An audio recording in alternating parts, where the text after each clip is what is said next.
Bonjour à tous. J'aimerais que pendant ce temps de confinement, nous approfondissions ensemble le mystère de l'Église. Ce qui nous est retiré en ce moment, alors que nous sommes isolés les uns des autres, c'est la face visible de la vie de l'Église. Nous ne pouvons plus nous rassembler pour la messe, nous ne pouvons plus participer aux activités de la paroisse ou aux activités de nos mouvements.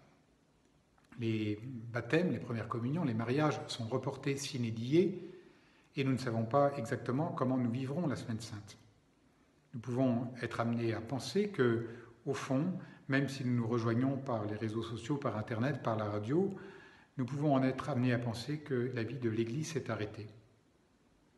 Le Concile Vatican II, dans un très beau texte sur l'Église qui s'intitule Lumen Gentium, nous dit comment nous, les chrétiens, nous sommes associés à l'œuvre de Jésus-Christ, à sa triple mission. Et la première de ces missions, c'est une mission sacerdotale. Le Christ est prêtre. Par sa mort et sa résurrection, il a réconcilié l'homme avec Dieu, l'humanité avec Dieu. Et il ne cesse de présenter, de consacrer ce monde à Dieu. Et nous participons à cette consécration. D'abord en offrant notre propre vie et ensuite en offrant le monde entier. Lorsque nous allons à la messe, nous ne prions pas seulement pour nous. Nous prions aussi pour ceux qui ne croient pas, pour ceux qui ne prient pas, pour tous ceux qui sont dans la détresse, pour tous ceux que nous connaissons.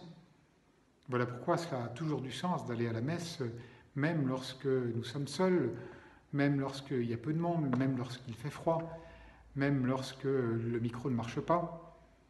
Nous sommes là, la messe est célébrée et nous offrons le monde au Père avec le Christ dans l'Esprit Saint. Comme c'est beau. Mais nous ne faisons pas cela que pendant la messe. Je voudrais vous lire ce passage du Concile qui dit « Toutes leurs activités, les nôtres, celles des chrétiens, leurs prières et leurs entreprises apostoliques, leur vie conjugale et familiale, leur labeur quotidien, leur détente d'esprit et de corps, s'ils sont vécus dans l'Esprit de Dieu, et même les épreuves de la vie pourvu qu'elles soient patiemment supportées, tout cela devient offrande spirituelle agréable à Dieu par Jésus-Christ. Et dans la célébration eucharistique, ces offrandes rejoignent l'oblation du corps du Seigneur pour être offertes en toute piété au Père. C'est ainsi que les laïcs consacrent à Dieu le monde lui-même, rendant partout à Dieu, dans la sainteté de leur vie, un culte d'adoration. Voilà notre première mission, qui correspond à ce que saint Paul nous propose de faire dans l'épître aux Romains au début du chapitre 12. Je vous exhorte, mes frères, par la miséricorde de Dieu, à lui offrir votre vie en sacrifice vivant, capable de plaire à Dieu. C'est là le culte véritable, l'adoration véritable. Voilà notre première vocation. Nous avons une vocation sacerdotale.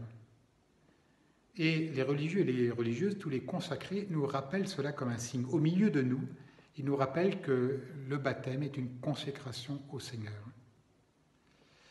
Voilà pourquoi la vie de l'Église ne s'arrête pas lorsque nous cessons nos activités. Nous n'avons pas pour vocation d'abord de faire tourner la boutique, si je puis dire, d'organiser la paroisse, de faire des réunions ou de faire le caté.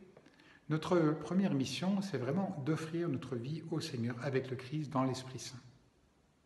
Eh bien, c'est ce que nous demandons aujourd'hui au milieu du jour, que notre vie, passée confinée chez nous, ou bien au travail, pour le service des autres, que notre vie soit une éternelle offrande à la gloire de Dieu. L'ange du Seigneur porta l'annonce à Marie, elle conçut par l'opération du Saint-Esprit.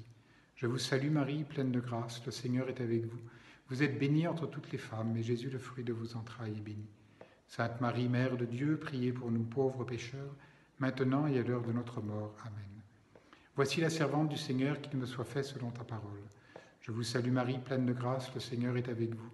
Vous êtes bénie entre toutes les femmes, et Jésus, le fruit de vos entrailles, est béni. Sainte Marie, Mère de Dieu, priez pour nous pauvres pécheurs, maintenant et à l'heure de notre mort. Amen. Et le Verbe s'est fait chair, et il a habité parmi nous. Je vous salue Marie, pleine de grâce, le Seigneur est avec vous. Vous êtes bénie entre toutes les femmes, et Jésus, le fruit de vos entrailles, est béni. Sainte Marie, Mère de Dieu, priez pour nous pauvres pécheurs, maintenant et à l'heure de notre mort. Amen. Priez pour nous, Sainte Mère de Dieu, afin que nous soyons rendus dignes des promesses de notre Seigneur Jésus-Christ. Prions.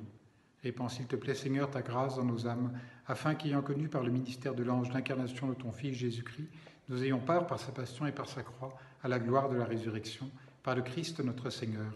Amen. Bonne journée, bonne semaine, bon appétit.